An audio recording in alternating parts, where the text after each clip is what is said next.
The Hindu Kush mountains loomed black against the star-filled Afghan sky. Staff Sergeant Maya Reeves lay perfectly still in her sniper hide, a carefully constructed position among the rocks overlooking the compound below.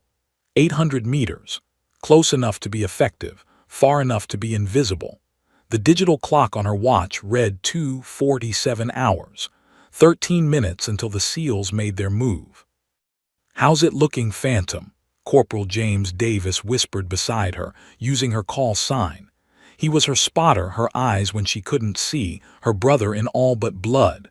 This was their third deployment together. "Clear as glass," Maya replied, her eye never leaving the scope. "Winds dropped to almost nothing, temperatures steady. If this goes smooth, we'll be boots up by sunrise." Davis chuckled quietly. When does anything go smooth in Kunar province? He had a point. The Kunar province was known as the Valley of Death for good reason. Taliban fighters used these mountains like their personal highway, and they knew every cave, every trail, every hiding spot. But tonight wasn't about them. Tonight was about one man, a Taliban commander who'd orchestrated the bombing of a girls' school in Kabul. Commander Jack "Hawk" Hawkins and his SEAL Team 7 had been hunting him for 3 months. Maya adjusted her position slightly, feeling the familiar weight of her M40A5 sniper rifle. The weapon was an extension of herself.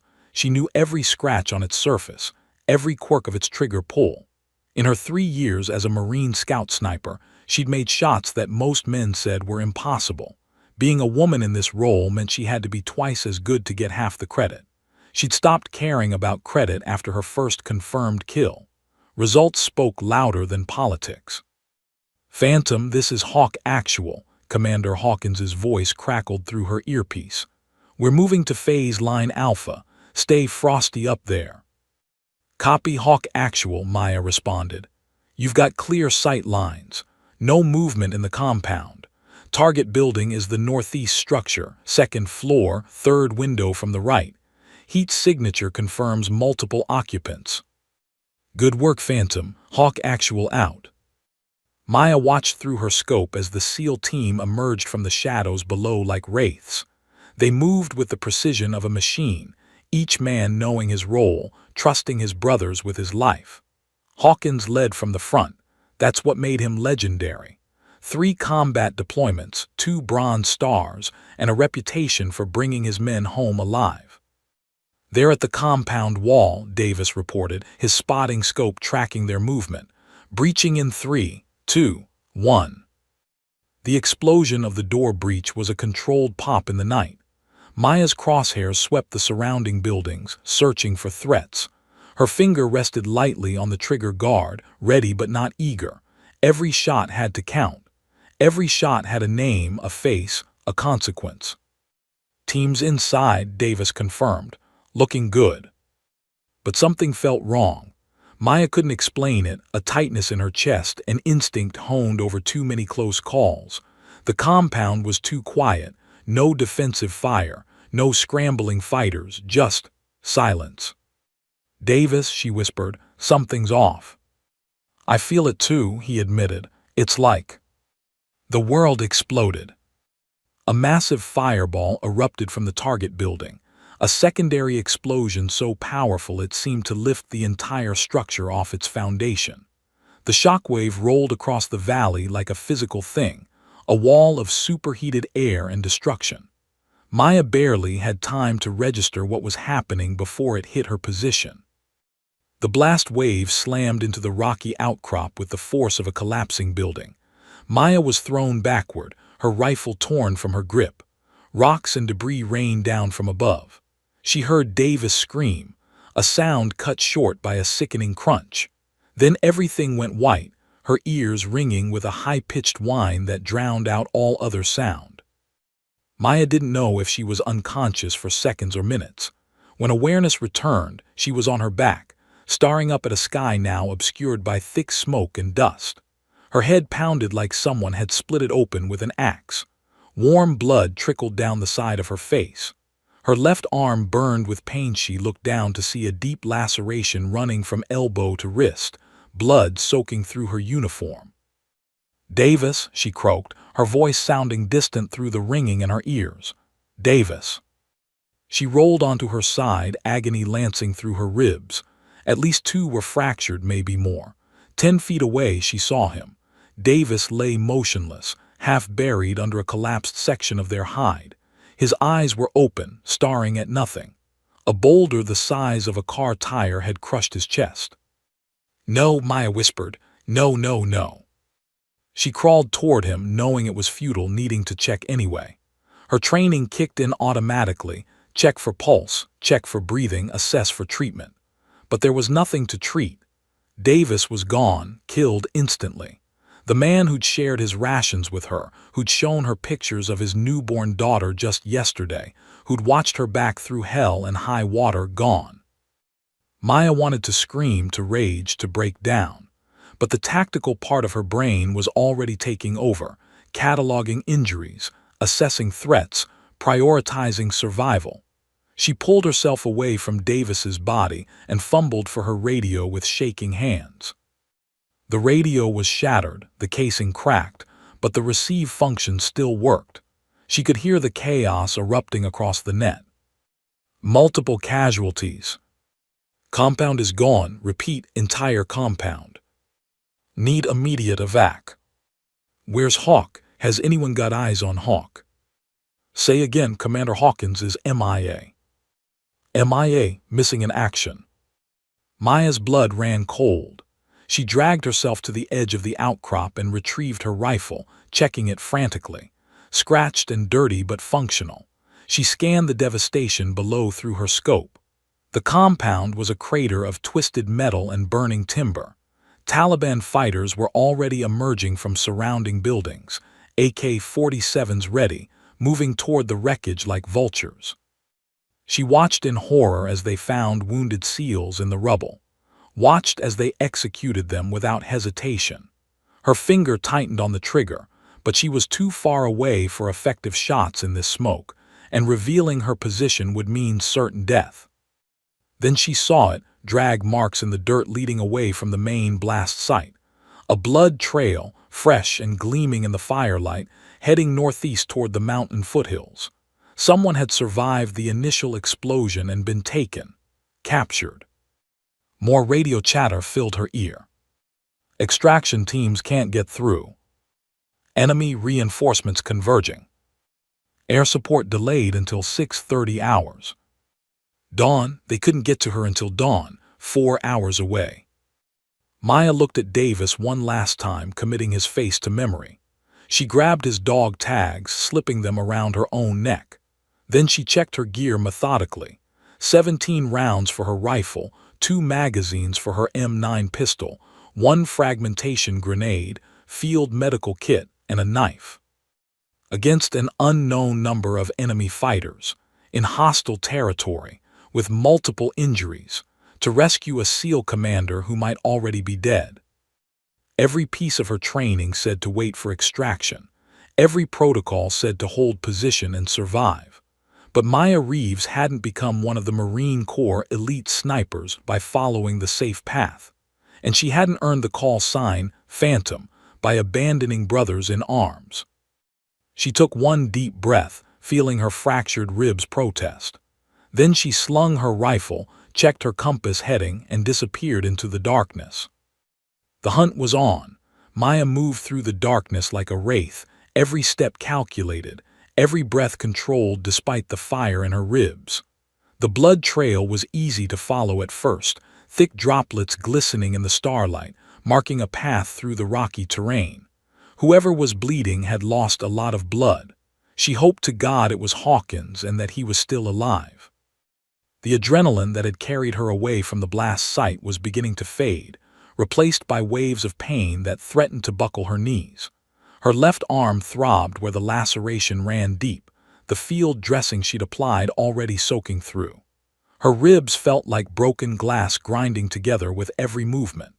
The concussion made her vision swim occasionally, forcing her to stop and steady herself against rocks.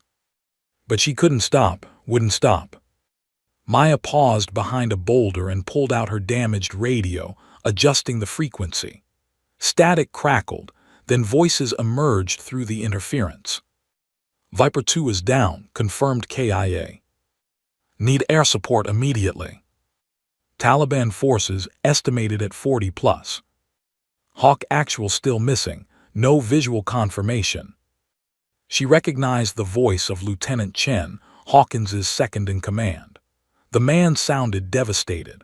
The entire SEAL team had walked into a trap, a sophisticated, well-planned ambush using their own target as bait. The building had been rigged with enough explosives to level a city block. Base, this is Chen. We need that extraction now. We've got 4 wounded, 3 critical. We can't hold this position much longer. Chen base, extraction is delayed. Enemy forces have the valley locked down. Apache gunships are scrambling but won't reach your position until 6:30 hours. You need to hold. Copy that base, Chen out. 4 more hours. Maya checked her watch, 3:12 hours.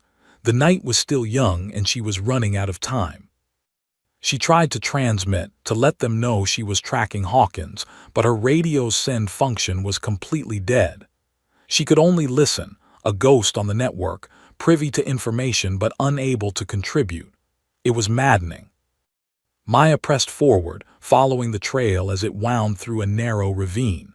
The terrain was treacherous, loose rocks that could turn an ankle, steep drops hidden in shadow, and 1,000 places for an ambush. She moved with her rifle up, scanning constantly. Her training had taught her to think like the enemy. Where would she set up if she wanted to kill someone moving through here? She avoided the obvious paths, taking longer routes that kept her off the skyline. Twice she froze as Taliban fighters moved along nearby trails, their voices carrying in the still mountain air. They were energized, celebrating their victory, discussing the Americans they'd killed. Maya's jaw clenched so hard it ached, but she remained still as stone. Patience, discipline, survival. After an hour of tracking, the blood trail became intermittent. Whoever was bleeding had either been bandaged or was running out of blood to lose. Neither option was good. Maya's night vision had adjusted fully, and she used her scope to scan ahead, looking for any sign of where they'd taken him. Then she saw it, a faint glow on the horizon. Not the orange of fire, but the softer yellow of oil lamps and generators. A village, nestled in the foothills about 2 kilometers northeast of her position.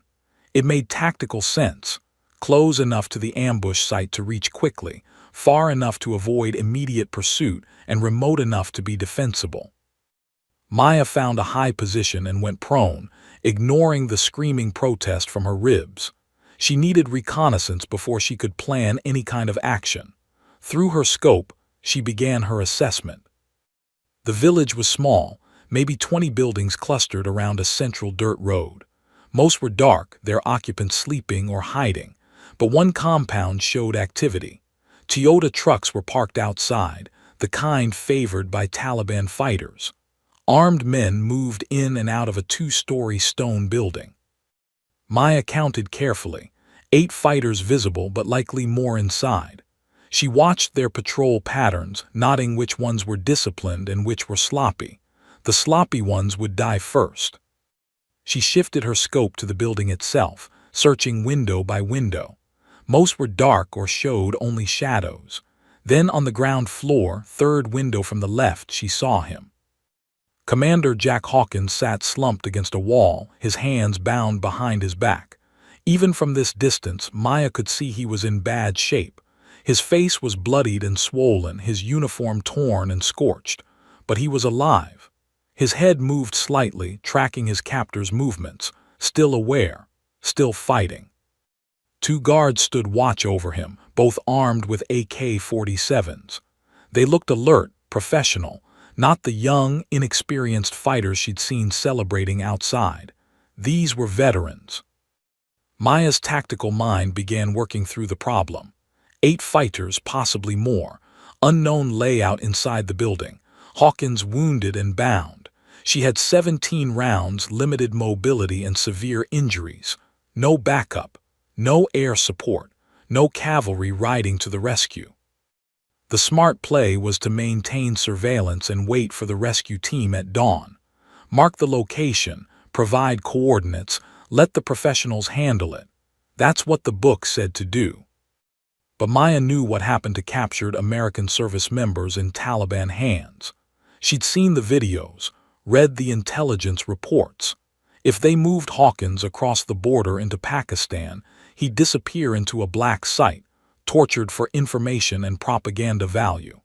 If they decided he wasn't worth keeping alive, they'd film his execution and spread it across the internet. Either way, by dawn, he'd be gone. She watched as more fighters emerged from the building, loading equipment into the trucks. They were preparing to move. Maya checked her watch, 3:47 hours.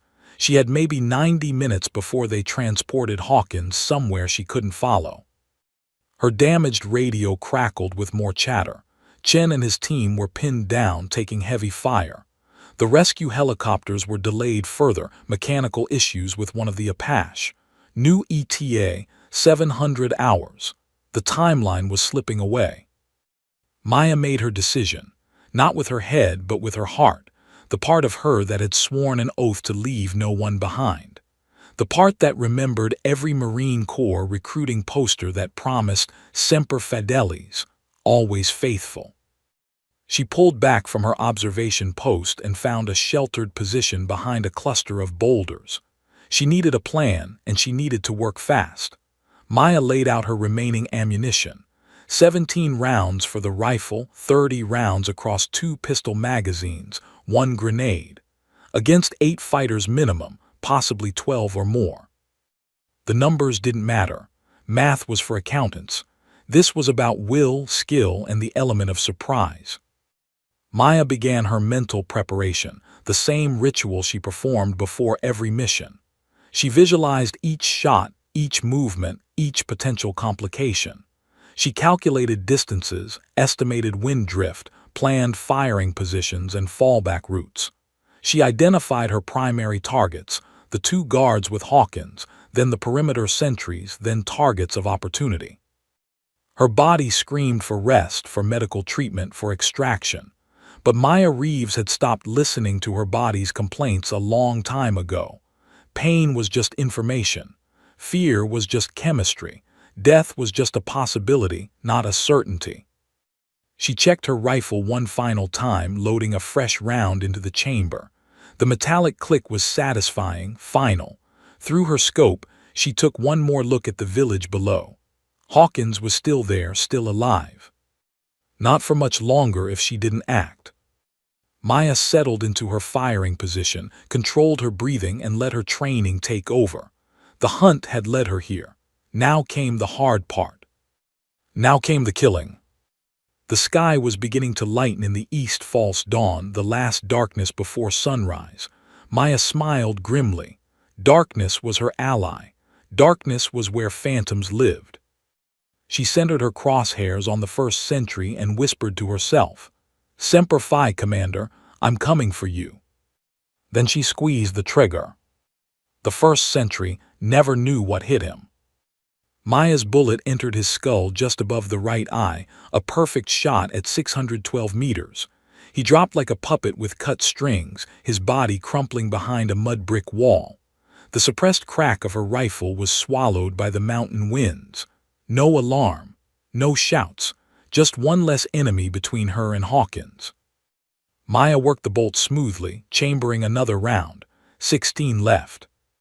She'd chosen her firing position with care, a rocky outcrop that gave her elevated sight lines over the entire village while keeping her silhouette broken up by natural terrain. The position also offered 3 escape routes if things went sideways. And things always went sideways. Through her scope, she tracked the patrol pattern she'd memorized during her reconnaissance. The Taliban fighters moved in predictable loops, which was their fatal mistake. Predictability was death in combat.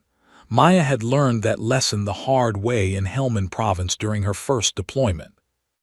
Sentry number 2 was lighting a cigarette near the compound's eastern wall, his AK-47 slung carelessly over his shoulder.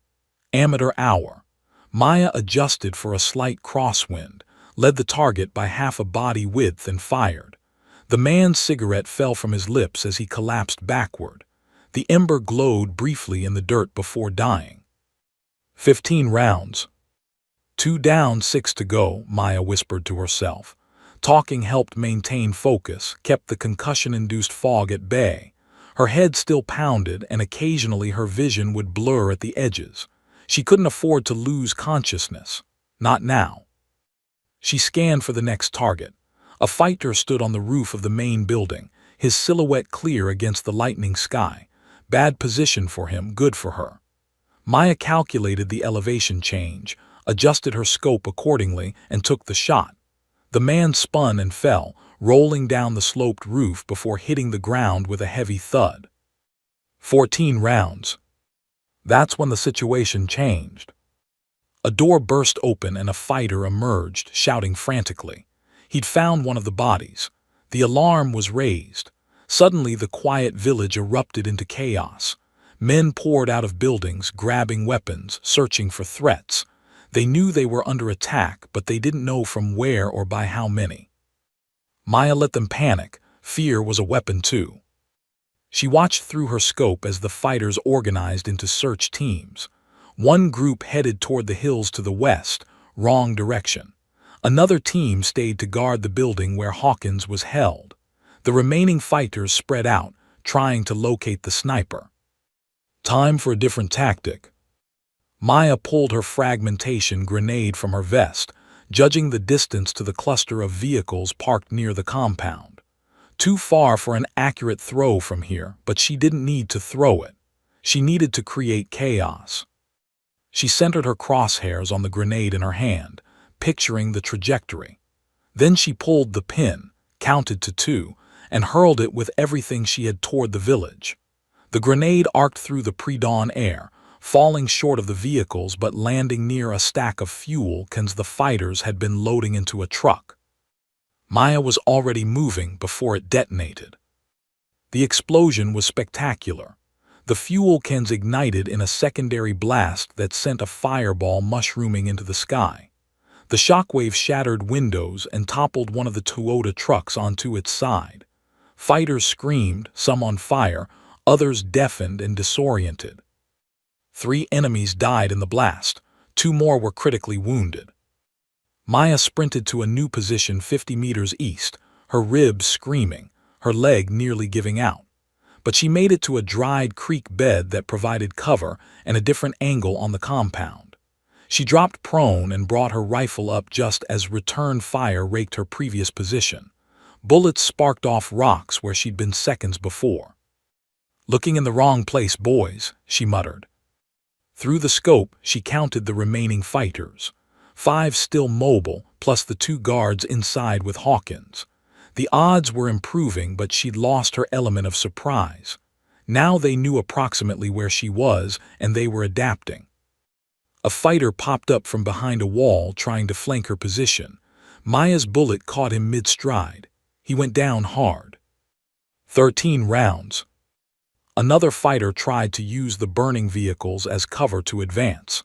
Maya waited patiently until he committed to his movement, then fired. The man clutched his chest and fell into the flames. 12 rounds.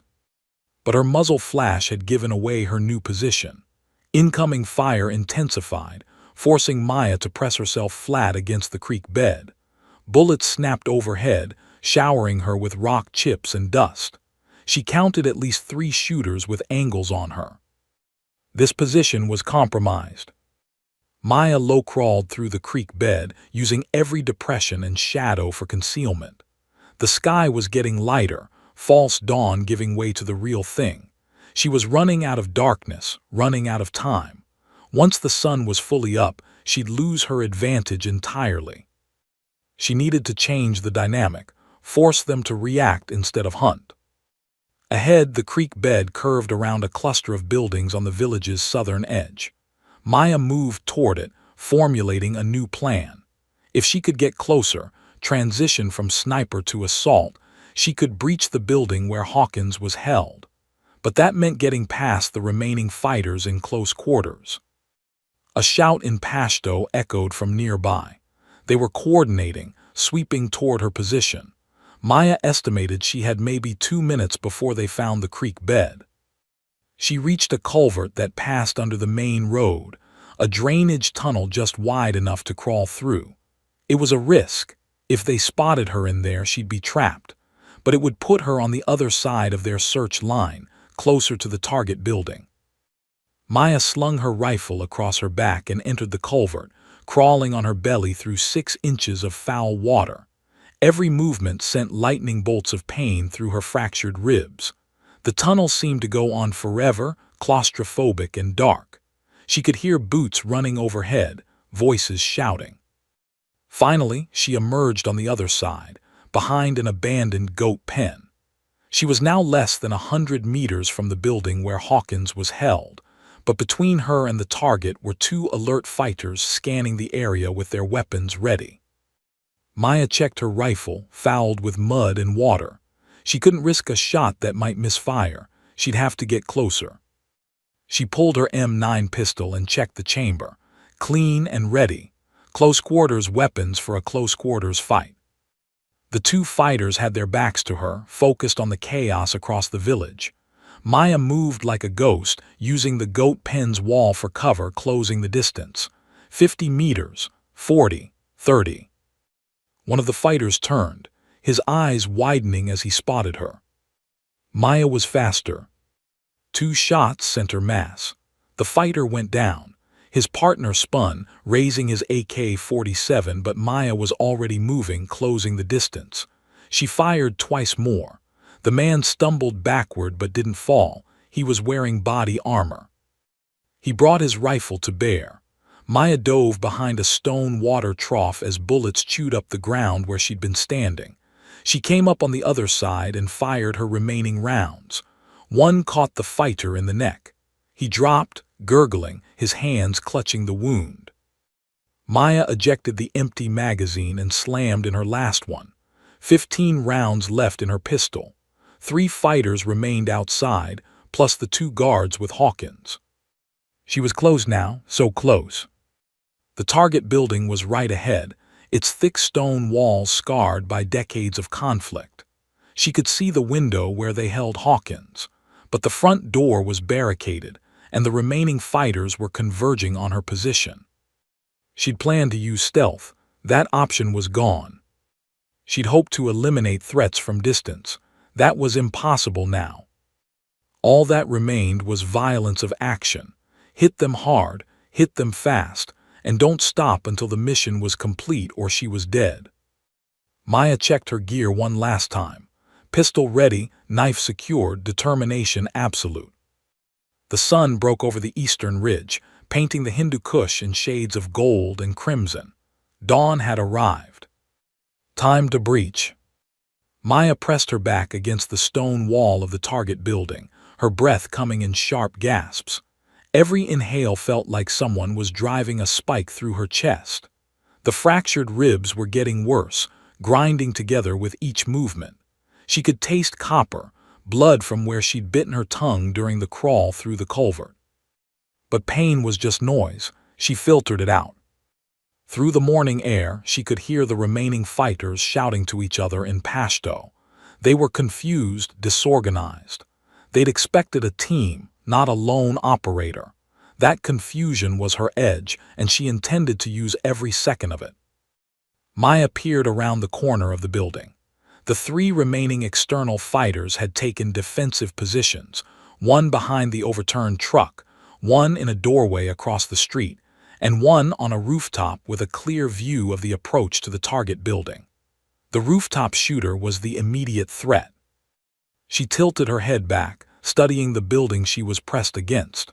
Old construction, traditional Afghan architecture. The walls were thick stone, but the exterior had decorative wooden beams jutting out at intervals. If she could climb. Maya holstered her pistol and gripped the first beam, testing its strength. It held. She began to climb, each pull-up sending white-hot agony through her ribs. Her injured arm screamed in protest, blood seeping through the bandage. But she kept moving, hand over hand, finding footholds in the irregular stonework. Halfway up, a chunk of mortar crumbled under her boot. The debris clattered down the wall. Maya froze, pressing herself flat against the stone. "Chi-she," a voice called out. What was that? Maya didn't breathe, didn't move. A shadow passed below her, one of the fighters investigating the noise. She could see the top of his head, the pattern on his pakal cap. He stood directly beneath her, scanning the area, his finger on the trigger of his AK-47. If he looked up, she was dead. The fighter muttered something, then moved on, apparently satisfied it was just a loose stone. Maya waited 10 more seconds, then continued her climb. Her arms trembled with fatigue, but she forced them to obey. At the roof line, she pulled herself up and over, rolling onto the flat roof as silently as possible. She was now on top of a building adjacent to where Hawkins was held, with a clear view of the rooftop shooter across the street. The man was focused on the ground approaches, his back partially to her. Range, approximately 40 meters. Maya drew her M9, braced her shooting hand against her knee, and took careful aim. The shot had to be perfect. If she only wounded him, his death throes might alert the others. She controlled her breathing, in through the nose, out through the mouth. Her vision narrowed to the iron sights and the target.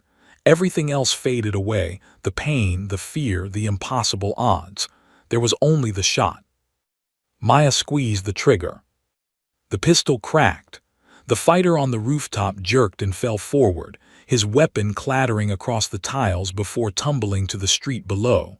He didn't make a sound. 14 rounds left. But the gunshot had given away her position. The fighter behind the truck immediately opened fire, bullets stitching across the roofline where Maya had been.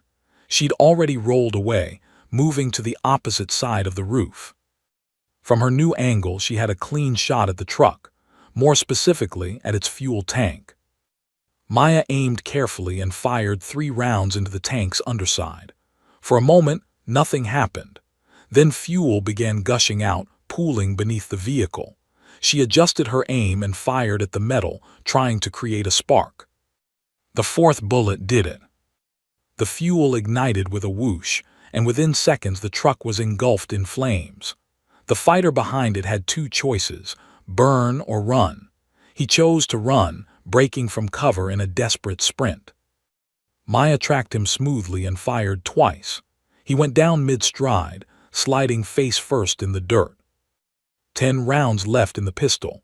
2 fighters remained outside. The explosion of the truck sent thick black smoke billowing into the morning sky. Maya used it as cover, climbing down from the roof using the same route she'd ascended. Her muscles were jelly, her hands slick with blood and sweat, but she made it to the ground. She moved through the smoke like a ghost, her pistol up and ready. The remaining 2 fighters were shouting, trying to coordinate through the chaos. One was close. She could hear his labored breathing, smell the cigarette smoke on his clothes. Maya came around a corner and found herself face to face with him at 5 meters. His eyes went wide. Both fighters raised their weapons simultaneously, but Maya was already moving. She dove left as his AK-47 chattered, bullets passing through the space where she'd been. She hit the ground hard on her injured shoulder, vision going white with pain, but her pistol never wavered. She fired from the ground, 2 shots to the chest, 1 to the head. The fighter collapsed like a marionette with cut strings. 7 rounds. The last external fighter had seen enough. Through the thinning smoke, Maya caught a glimpse of him running, not toward her but away, fleeing the village entirely. She let him go. He wasn't a threat anymore, just a scared man who'd chosen survival over martyrdom. That left only the 2 guards inside with Hawkins. Maya approached the target, building cautiously, checking corners, watching windows. The front door was heavy wood reinforced with metal. She could see where they'd barricaded it from inside. Breaching it would be loud, time-consuming, and probably fatal. She circled the building, looking for alternatives. The windows were too small and too high. The walls were solid stone. But as she moved around the back, she spotted something. A wooden exterior staircase leading to the second floor, half collapsed and probably unused for years. More importantly, she saw a ventilation gap in the wall near the roof line, a space left open for air circulation in the summer heat. It was barely 2 feet square, but Maya had squeezed through tighter spaces in training. She tested the first step of the rickety staircase. It held barely. The second step cracked ominously under her weight but didn't break. Maya climbed carefully, testing each step, ready to jump clear if the whole structure collapsed. At the top, she found herself at the second floor level with access to the ventilation gap. From inside, she could hear voices, one of the guards talking, the words muffled but aggressive in tone. She heard a thud, followed by a pained grunt she recognized as Hawkins's voice. They were beating him. Maya's jaw clenched, not for much longer. She peered through the gap into the dark interior. It took a moment for her eyes to adjust. She was looking down into what appeared to be a storage room filled with old furniture and crates. More importantly, she could see a doorway that led to the front room, where they were holding Hawkins. The gap was tight, but it was her only option. Maya removed her tactical vest, too bulky to fit through, and placed it on the roof along with her rifle.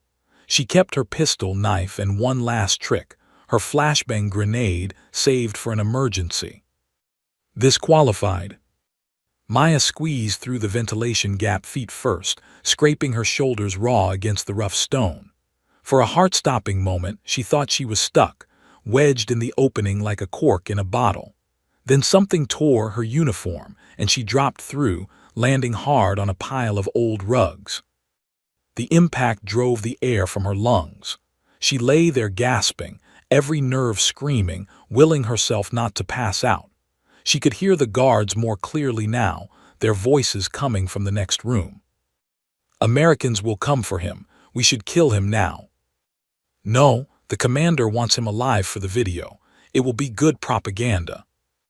A third voice, weak but defiant: "Hawkins, you boys better hope the Marines don't find you. When they do, I'll be there to watch." One of the guards laughed and hit him again. Maya forced herself to her feet, drawing her pistol with her right hand and pulling the flashbang with her left. She moved to the doorway, staying low, and risked a quick peek around the corner.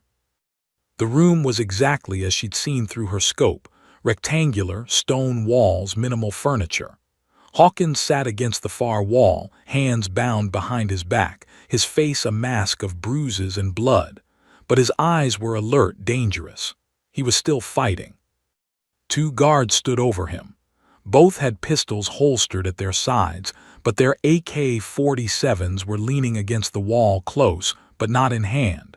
They felt safe in their fortress. They were wrong. Maya pulled the pin on the flashbang and let the spoon fly free.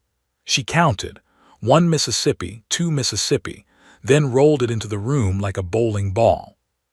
The guards had less than a second to register the small canister bouncing toward them. Their eyes went wide. Then the world turned to white thunder. The flashbang detonated with a thunderous crack that shook dust from the ceiling.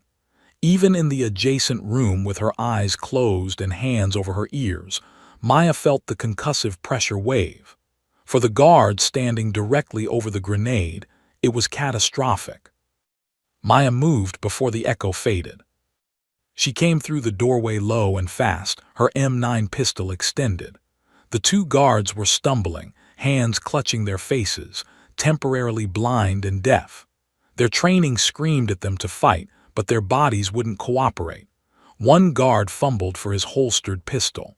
The other lurched toward his AK-47, leaning against the wall. Maya shot the first guard twice, center mass, textbook. He crumpled without a sound. The second guard managed to grip his rifle, swinging it around despite his temporary blindness. Maya adjusted her aim and fired. The bullet caught him in the shoulder, spinning him around. He fell but didn't stay down, crawling desperately toward the weapon he'd dropped. She closed the distance and kicked the rifle away, then placed a final round through the back of his skull. 4 rounds left. The room fell silent except for the ringing in Maya's ears and Hawkins's ragged breathing. She turned to face him, and their eyes met. "Staff Sergeant Maya Reeves, Marine Scout Sniper," she said, her voice hoarse. "Call sign Phantom. I'm getting you out of here, Commander." Hawkins stared at her like she was a ghost. Blood trickled from his nose and ears, effects of the blast that had destroyed the compound. His left leg was twisted at an unnatural angle, clearly broken. Burns covered his arms and his tactical vest was shredded, but his eyes were sharp, aware. "You came alone," he rasped. "Didn't have much choice, sir." Maya holstered her pistol and pulled out her knife, moving behind him to cut the zip ties binding his wrists. "Extractions delayed. You were being moved. Couldn't wait." The zip ties parted under her blade. Hawkins brought his hands around, wincing as circulation returned. "My team." Maya hesitated. She'd heard the radio chatter. Chen and 3 others made it out. They're holding a defensive position 2 clicks south. The rest, she didn't need to finish. Hawkins closed his eyes briefly, processing the loss. When he opened them again, they were hard as flint. "Then we don't waste their sacrifice. Help me up." "Sir, your leg." "I know my leg's broken, Staff Sergeant. Help me up anyway." Maya moved to his side and carefully helped him stand, taking most of his weight. Hawkins bit back a scream as he put pressure on the shattered leg, his face going white. Sweat beaded on his forehead. "I need to stabilize that," Maya said, easing him back down. She pulled out her medical kit, what was left of it, and began fashioning a field splint using pieces of broken furniture and medical tape. Her hands worked automatically, years of combat lifesaver training taking over. 8 fighters outside," Hawkins said through gritted teeth as she worked. "Maybe more in the village. You take them all out." "Most of them. 3 left when I started the fireworks." Maya secured the splint tightly, drawing another hiss of pain from Hawkins. "But more will be coming. This much noise doesn't go unnoticed." She pulled out a syringe of morphine from her kit and jabbed it into Hawkins's thigh. He didn't even flinch. After a moment, his breathing eased slightly as the drug took effect. "Can you walk?" she asked. "I can hop. You got a spare rifle?" Maya gestured to the guards' AK-47s. "Take your pick." Hawkins grabbed the nearest rifle, checked the magazine, half full and chambered a round.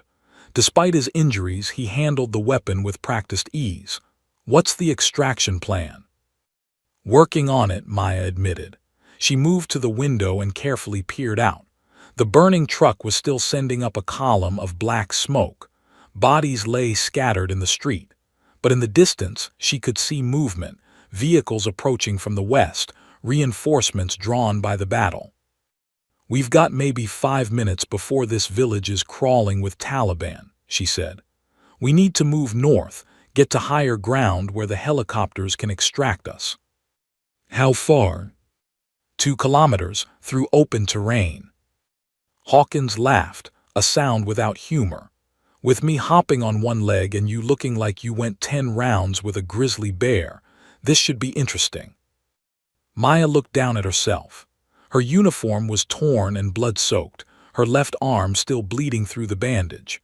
Her ribs sent lightning bolts of pain with every breath. She'd lost track of how many times she'd been hit, grazed, or thrown against something hard. But she was still standing, still fighting. "Stay close to me, Commander," she said, helping him up again. "We're leaving." They made it to the doorway before the first problem hit, literally. Maya's vision swam suddenly, the room tilting at a crazy angle.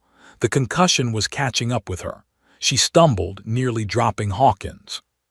"Whoa, easy," Hawkins said, steadying her with his free arm. "When's the last time you had water?" Maya couldn't remember. She fumbled for her canteen, empty. She drained it hours ago trekking through the mountains. Hawkins pulled his own canteen from his belt and pressed it into her hands. "Drink. I need you conscious, Marine."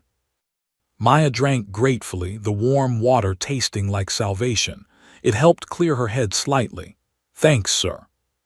Save it for when we're out of here. Now let's move.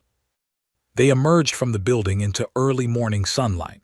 The village looked like a war zone, which Maya supposed it was. Smoke drifted across the street. The sweet-sick smell of burning fuel and flesh hung in the air.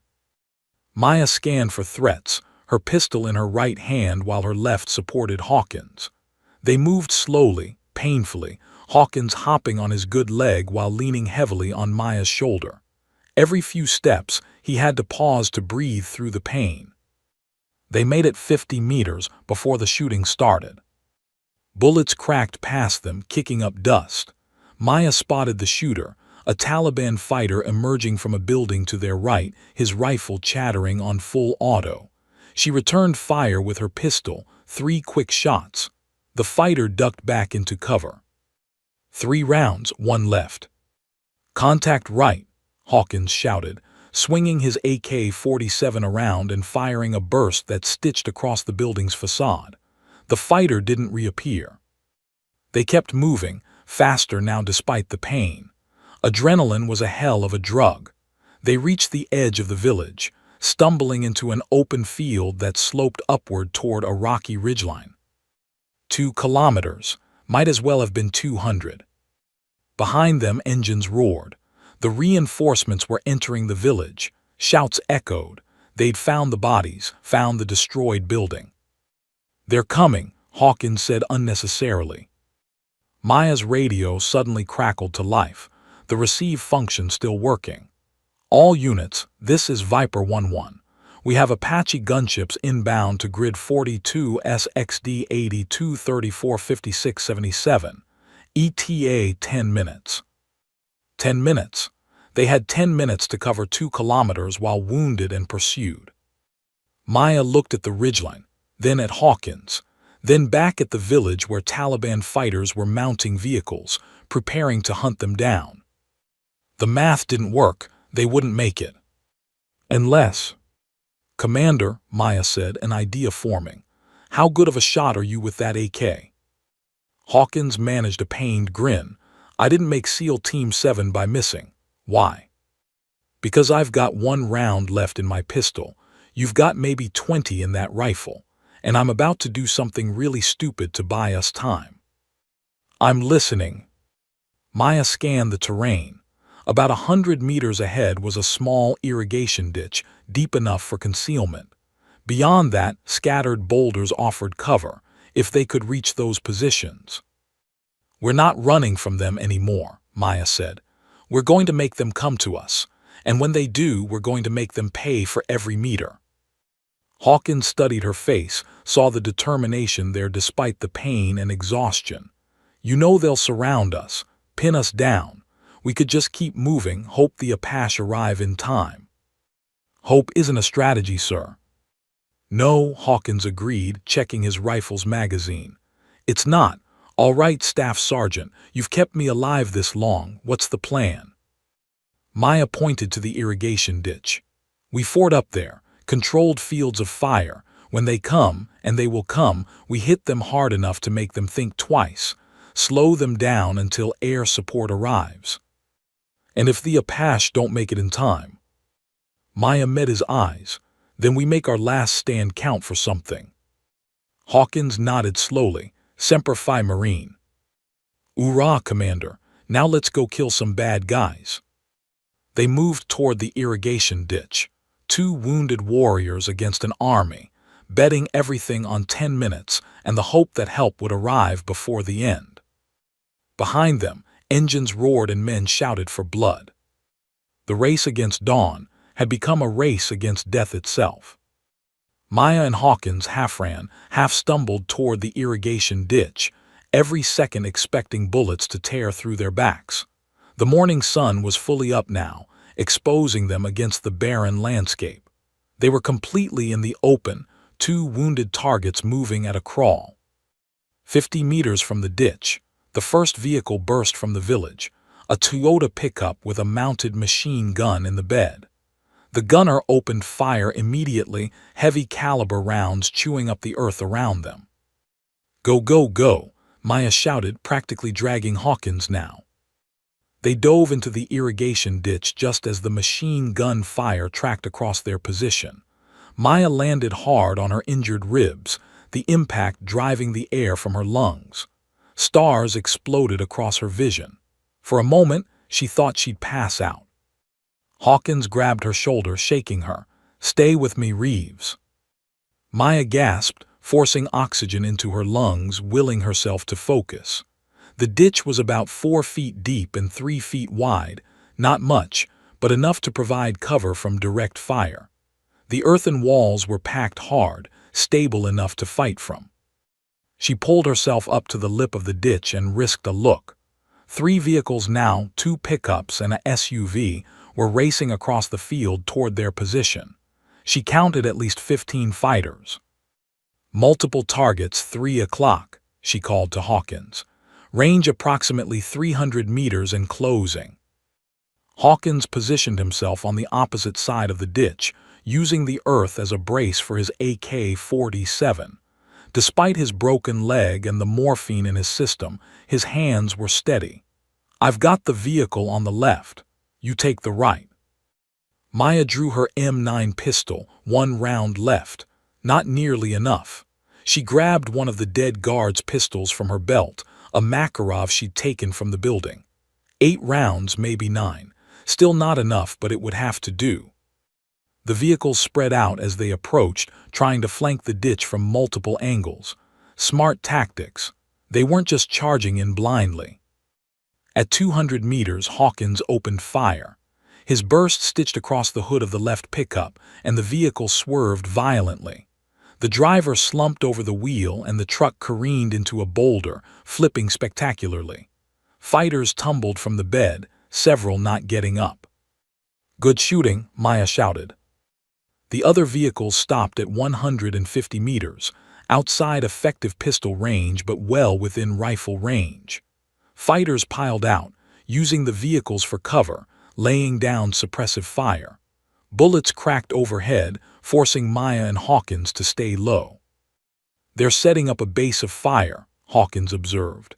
"They'll pin us down while another team flanks." He was right.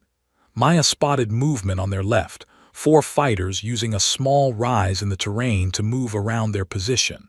If they got behind the ditch, it was over. "I've got the flankers," Maya said, scrambling to the other end of their position. She steadied the Makarov against the ditch wall and waited. Patience. Let them commit. The flankers moved in pairs, using tactical movement, one team advancing while the other covered. They were well-trained, disciplined. When they were 70 meters out, Maya opened fire. The Makarov bucked in her hand, different recoil than her M9, unfamiliar trigger pull. Her first 2 shots went wide.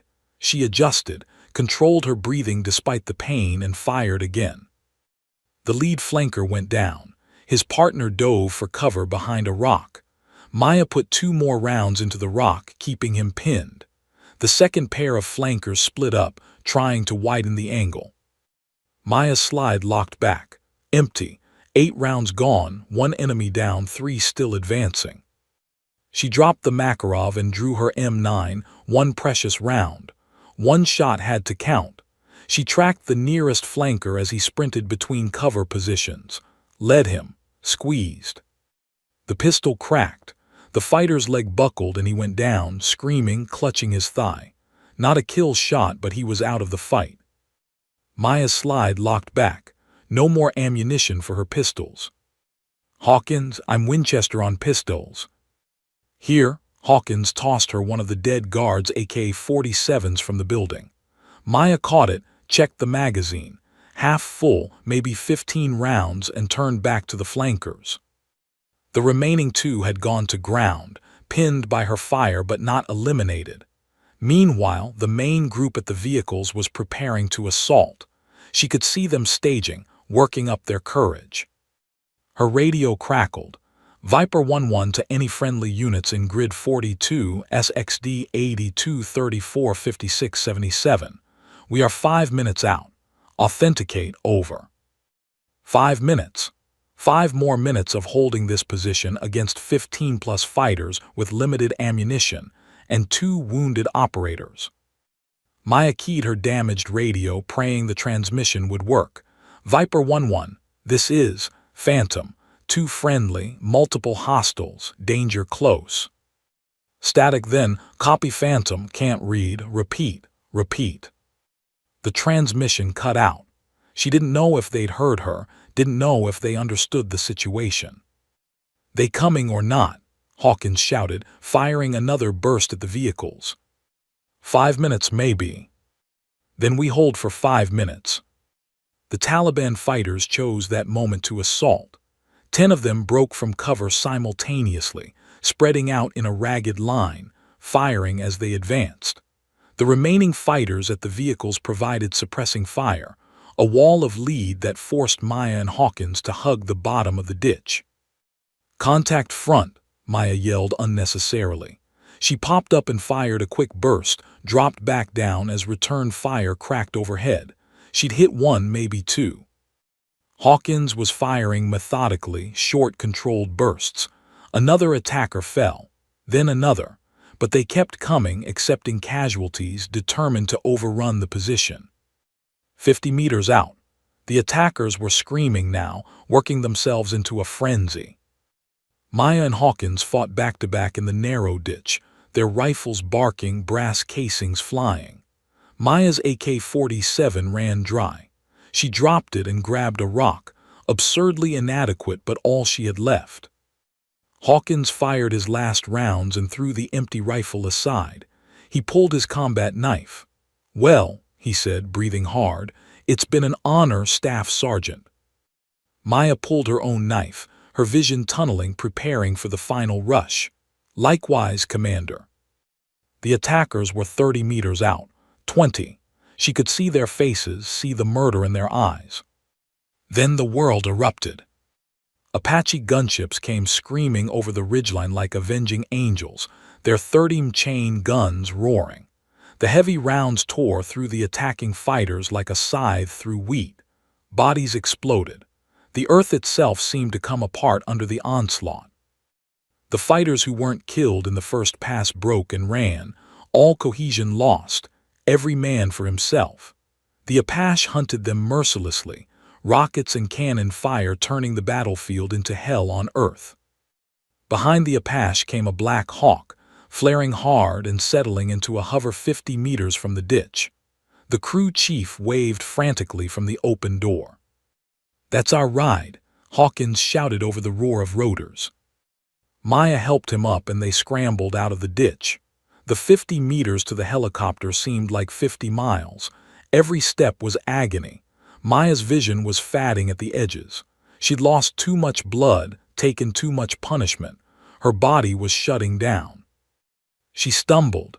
Hawkins caught her, and now he was supporting her as much as she was supporting him. Two broken warriors holding each other up. "Almost there," Hawkins said. "Don't you dare quit on me now, Marine." 20 meters, 10. Hands reached out from the helicopter, Navy corpsmen pulling them aboard. Maya collapsed onto the deck, every muscle giving out at once. Someone was cutting away her uniform, assessing her injuries, shouting medical jargon she couldn't process. The Black Hawk lifted off, banking hard. Through the open door, Maya could see the irrigation ditch where they'd made their stand, the bodies scattered across the field, the burning vehicles, all of it receding as they climbed. A corpsman leaned over her, his face concerned. "Stay with us, Staff Sergeant, you're going home." Home? The word seemed foreign, impossible. She'd been in combat mode for so long she'd forgotten anything else existed. "Hawkins," she managed to say. "Right here," the commander's voice came from beside her. He was on another stretcher, an IV already running into his arm. His face was gray with pain and blood loss, but he was alive. "We made it, Reeves. We actually made it." Maya tried to smile but wasn't sure if her face cooperated. The helicopter's vibrations seemed to be coming from far away. The voices around her were fading. Losing her pressure. "Get another line in." "Stay with us, Marine." But Maya was already slipping away, consciousness sliding away like water through her fingers. Her last thought before the darkness took her was simple, crystalline. Mission complete. Secure. Maya drifted in and out of consciousness, aware only of fragments. The rhythmic thump of helicopter rotors, voices shouting medical terms, hands working on her body, pain that came in waves like an angry ocean. BP's dropping. She's going into shock. Commander Hawkins is stable for now, but the female. I need more gauze. She's bleeding through. Someone slapped her face lightly. Staff Sergeant Reeves, stay with me. Open your eyes. Maya forced her eyes open. The corpsman's face swam into focus above her, young and intense, his hands red with her blood. Behind him, medical equipment swayed with the helicopter's movement. An IV bag hung from a hook, clear fluid running into her arm. There you are, the corpsman said, relief evident in his voice. You scared us for a minute. I'm Doc Anderson. You're going to be okay, but I need you to stay awake. Can you do that for me? Maya tried to speak, but her mouth was too dry. Anderson held a water bottle to her lips, and she managed a few sips. Hawkins, she croaked. Commander Hawkins is stable, Anderson assured her. Broken leg, some internal bleeding, severe concussion, but he'll make it, thanks to you. He was working as he talked, applying pressure to her arm wound. Now let me worry about you for a minute. You've got a laceration on your left arm that needs immediate suturing, at least 2 fractured ribs, possible internal bleeding, severe concussion, a through-and-through gunshot wound in your thigh I somehow missed initially, and you've lost about 2 units of blood. You should be dead, Staff Sergeant. Sorry to disappoint, Maya managed. Anderson laughed despite the situation. Marines, you're all crazy. He called over his shoulder, how far to Bagram? The crew chief shouted back, 15 minutes. Weather's clear, we've got priority landing. Hear that, Anderson said to Maya. 15 minutes to a real hospital with real doctors and real equipment. All you have to do is stay conscious for 15 more minutes. Think you can manage that? Maya wanted to say yes, but the darkness was creeping in at the edges of her vision again. Her body had been running on adrenaline and willpower for hours, and both reserves were depleted. The pain was becoming distant, which she knew was a bad sign. Hey, Anderson snapped his fingers in front of her face. Talk to me. Tell me something, anything. Where are you from? Colorado, Maya whispered. Denver. Yeah, I'm from Boulder, small world. You got family there. Mom, sister. Maya's thoughts were fragmenting. She saw her mother's face, remembered the last phone call before this deployment. Her mom had been worried, asking her to be careful. Maya had promised she would be. Some promise. What about you? Anderson pressed, keeping her talking. Why'd you join the Marines? Maya's mind drifted back 7 years to a high school guidance counselor's office. She'd been 18, angry, directionless. The recruiter had shown her a path, a purpose. The Marines had given her discipline, taught her skills, forged her into a weapon. Wanted to matter, she said. Wanted to do something that counted. Well, you sure as hell did that today, Anderson said. You saved a SEAL commander's life. Took out an entire Taliban cell by yourself. That's going to count for a long time, Staff Sergeant. Across the helicopter, Hawkins had regained consciousness. Despite his own injuries and the morphine, he turned his head toward Maya. Their eyes met. Reeves, he said, his voice barely audible over the rotors. Don't you dare die on me. That's an order. Maya tried to smile. Yes, sir. I mean it, Hawkins insisted, and there was something fierce in his expression.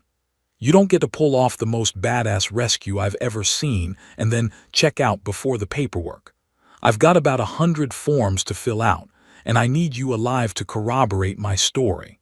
Nobody's going to believe one operator took down 8 fighters solo. 11, Maya corrected weakly. Was 11 total. See, Hawkins said to Anderson, she's too stubborn to die. Marines always are. The helicopter banked, beginning its descent. Through the open door, Maya could see Bagram Airfield spread out below. the largest U.S. military base in Afghanistan, with its massive runways, rows of buildings, and organized chaos of military operations. Home base, safety, medical care. She'd made it.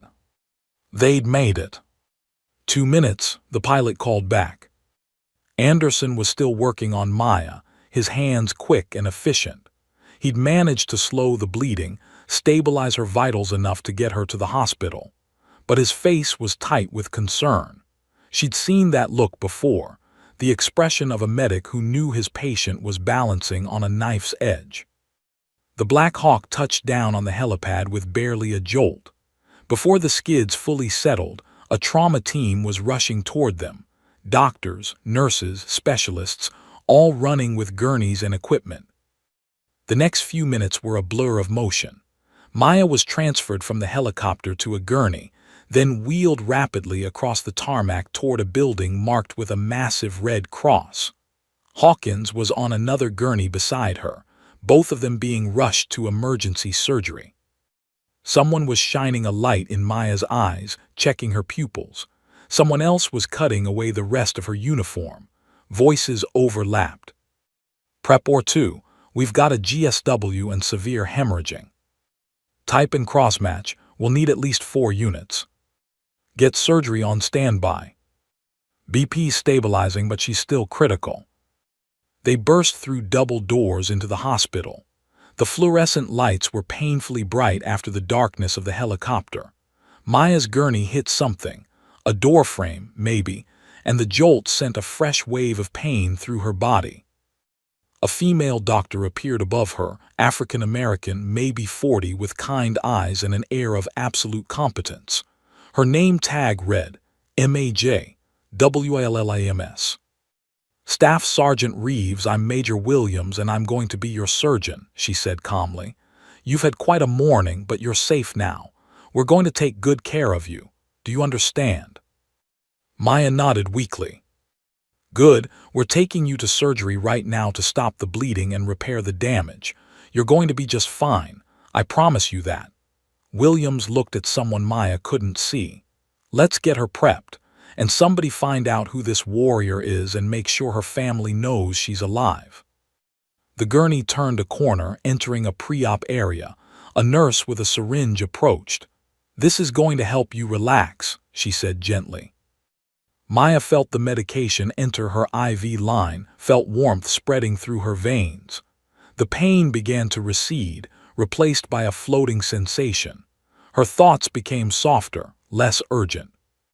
In the next bay, she could hear Hawkins talking to his own medical team, his voice stronger now. I want a full report on Staff Sergeant Reeves's condition. That Marine saved my life. Anything she needs, anything at all, you make it happen. That's not a request. Yes, Commander, came the reply. Maya smiled. Even half dead and heading into surgery, Hawkins was still giving orders. That was a good sign. He'd be okay. They'd both be okay. The ceiling tiles passed overhead as they wheeled her toward the operating room. Maya counted them, a meditative exercise to stay grounded. 1, 2, 3. A face appeared above her, Anderson, the corpsman from the helicopter. He'd followed them in.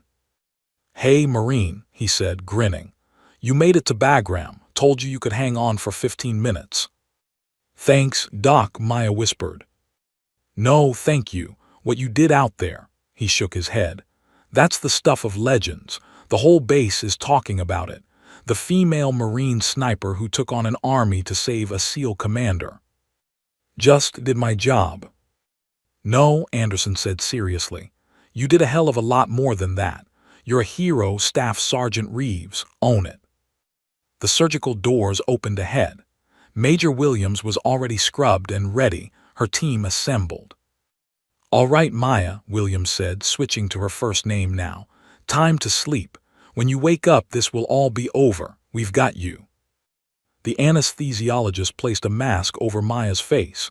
Count backward from 10 for me. 10, 9, 8. Maya's last conscious thought was of Davis, her spotter, her friend. She'd survived. She'd completed the mission. She'd brought Hawkins home. but Davis was still gone. 7-6. The tears came then, silent and unbidden. In 5-4. She'd tell his daughter about him someday. Tell her that her father was brave, that he died doing something that mattered. 3. Darkness rose up like a warm tide. 2. Somewhere far away, voices called her back. But Maya let go, trusting the doctors, trusting the process. 1. Secure, 3 weeks later, Maya sat in a hospital bed at Landstuhl Regional Medical Center in Germany, staring out the window at gray November skies. The pain had become manageable now, dulled by medication and the slow process of healing. Her left arm was stitched and bandaged, the laceration requiring 42 sutures. Her ribs were wrapped tightly, each breath still a reminder of what she'd endured. The gunshot wound in her thigh had been through and through, missing the femoral artery by less than an inch. Lucky, the surgeon said. Blessed, her mother said during their daily video calls. Maya didn't feel lucky or blessed, she felt hollow. The nightmares came every night without fail.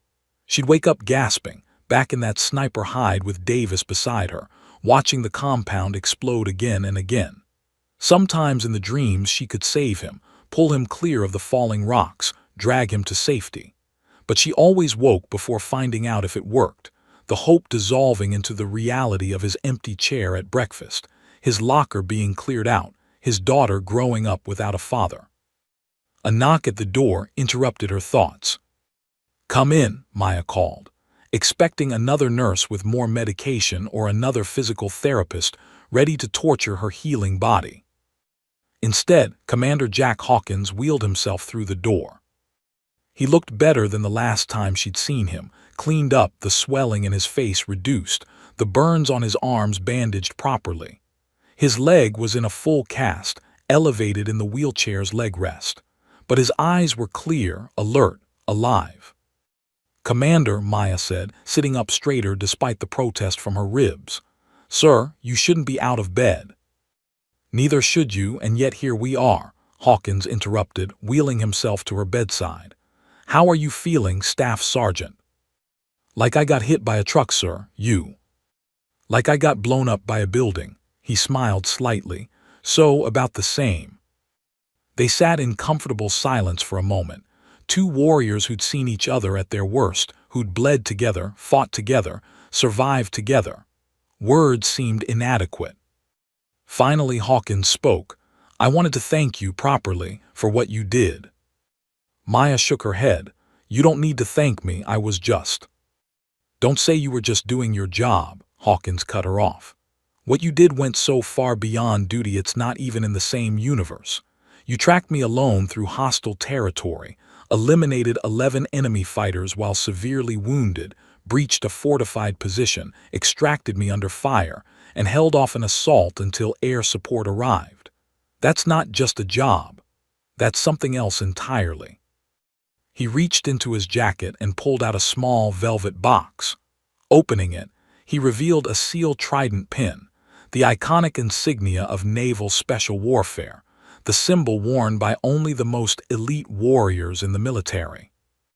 The team wanted me to give you this, Hawkins said quietly. It's honorary, you earned it, Marine. You're one of us now. Maya stared at the trident, her vision blurring with tears. She'd spent her entire career proving herself, fighting for respect in a male-dominated field, earning every inch of recognition through blood and sweat. But this was different. This wasn't recognition from strangers or superiors. This was family accepting her as one of their own. Sir, I don't know what to say. Say you'll accept it. Say you'll remember that SEAL Team 7 owes you a debt we can never repay. You brought their commander home.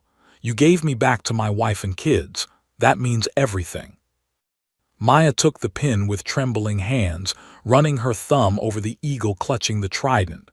What about Davis? She asked, her voice breaking. What about the SEALs who didn't make it? Hawkins's expression became solemn. We honor them by living, by being worthy of their sacrifice. Davis died doing his duty, protecting you so you could protect others. The SEALs died trying to take down a terrorist who killed children. Those deaths meant something, Reeves. Don't dishonor them by carrying guilt that isn't yours to bear. But if I'd seen the trap sooner, you'd have died in the blast with the rest of us, Hawkins said firmly. There was no seeing that trap. It was too well hidden, too perfectly timed. This is war. People die. Good people, the best people. That's the reality we live with. But you know what else is reality? You saved a life that night. You completed an impossible mission. You showed courage that will be talked about for generations. Focus on that. Maya wiped her eyes, nodding. It would take time to accept that, maybe years, maybe forever. But hearing it from Hawkins helped. There's something else, Hawkins continued. He pulled out a folded letter and handed it to her. This is from the team. Every member who made it out signed it. Maya unfolded the letter with shaking hands. The handwriting varied, some neat, some barely legible, but the message was clear. Staff Sergeant Maya Reeves. You brought our commander home when we couldn't. You fought alone against impossible odds and never quit. You proved that courage has no gender, no branch, no limits except those we place on ourselves. You are our sister now. You are family. If you ever need anything, anything at all, you call us. We will come. No questions, no hesitation. Semper Fi, Huya, thank you. Below were signatures. Chen, Rodriguez, Martinez, Washington. The survivors of SEAL Team 7, each name a reminder of who made it and who didn't. They mean it, Hawkins said. Every word, your family now. A nurse appeared at the door. Commander Hawkins, you need to get back to your room. Doctor's orders. Hawkins nodded, but before leaving he clasped Maya's hand. One more thing. You're being recommended for the Navy Cross. It'll take time to process, but it's happening. Admiral Chang himself is pushing it through. The Navy Cross, the second highest military decoration for valor, behind only the Medal of Honor. I don't deserve. Yes, you do, Hawkins said simply. Own it, Marine, you earned it. After he left, Maya sat holding the trident pin and the letter, reading the names over and over. Her phone buzzed, a text from her mother asking about her day. Maya smiled and typed a response, promising she was okay, that she'd be home soon. Home, the word carried new weight now. She looked out the window again, but this time she saw more than gray skis. She saw possibility. She saw tomorrow. She'd carry Davis with her, carry all of them who didn't make it. Their memory would make her better, stronger, more determined to honor their sacrifice. Maya Reeves had gone into the Hindu Kush Mountains as a sniper. She'd emerged as something more, a warrior who'd proven that the only limitations that mattered were the ones you accepted. She'd faced impossible odds and refused to break. The nightmares would come again tonight. The pain would persist. The scars, physical and emotional, would remain. But so would the pride. The knowledge that when everything went wrong, when the mission seemed lost, when the book said to quit, she hadn't. She'd adapted, improvised, and overcome. She'd completed the mission. She'd brought him home. Secure. Maya pinned the trident to her hospital gown, feeling its weight against her heart. Tomorrow she'd start physical therapy again. Next week she'd begin the long journey back to full duty. Eventually, she'd deploy again, return to the fight. But tonight she'd rest. She'd earned that much. Outside, the sun broke through the German clouds, casting golden light across the hospital room. Maya closed her eyes and, for the first time in weeks, felt something like peace. The war wasn't over, her battles weren't finished, but she'd won this one. And that was enough. The end.